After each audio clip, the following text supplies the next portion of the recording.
शेतकरी मित्रांनो, ऊस पीक हे अगदी कमी खर्चाचं पीक आहे. परफेक्ट नियोजन झालं तर ऊस शेती करायला सोपी आहे.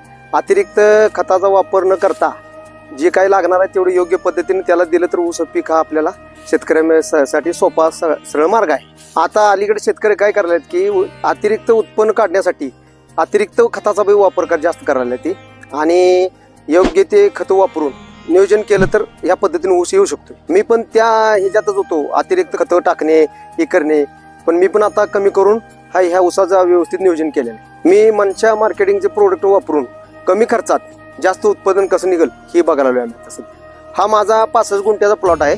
हा 9 महिन्याचा प्लॉट आहे. याची संख्या जाडी ही तुम्ही पाहू शकता. आता ही संख्या मोजतो बघा. 1 2 3 4 5 6 7 8 9 10 11 12 13 14 15 16 17 18 19 आणि ही सर्वसाधारण ही जाडी आहे बघा सगळ्या ऊसाची अशी. आणि एक वित्तीचं पेर पडलंय. फुटव्याचं पण मेंटेन केलंय. 10 ते 8 ते 10 8 ते 10च्या या लेवलमध्ये फुटवे ठेवलेले आहेत ऊसाचे. सगळा ऊस चारी कोपऱ्याचं जर बघितलं तर एक सारखा ऊस दिसणार सगळा क्लिअर. मी या ऊसाला 2 वेळा बेसल डोसन भरणीच्या वेळी मनशा कंपनीचं प्रोडक्शन रिपेल, रिक्लेम, कंपोस्टर आणि मायक्रोपॉवर हे प्रोडक्ट वापरून या पद्धतीने ऊस हे केलेला आहे. हे प्रोडक्ट वापरल्यामुळे माझ्या जमिनीची सुपीकता सुधारलेली आहे. हे तुम्ही माती पाहू शकताय.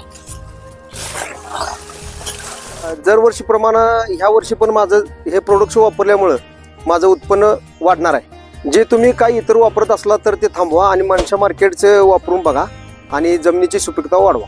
धन्यवाद.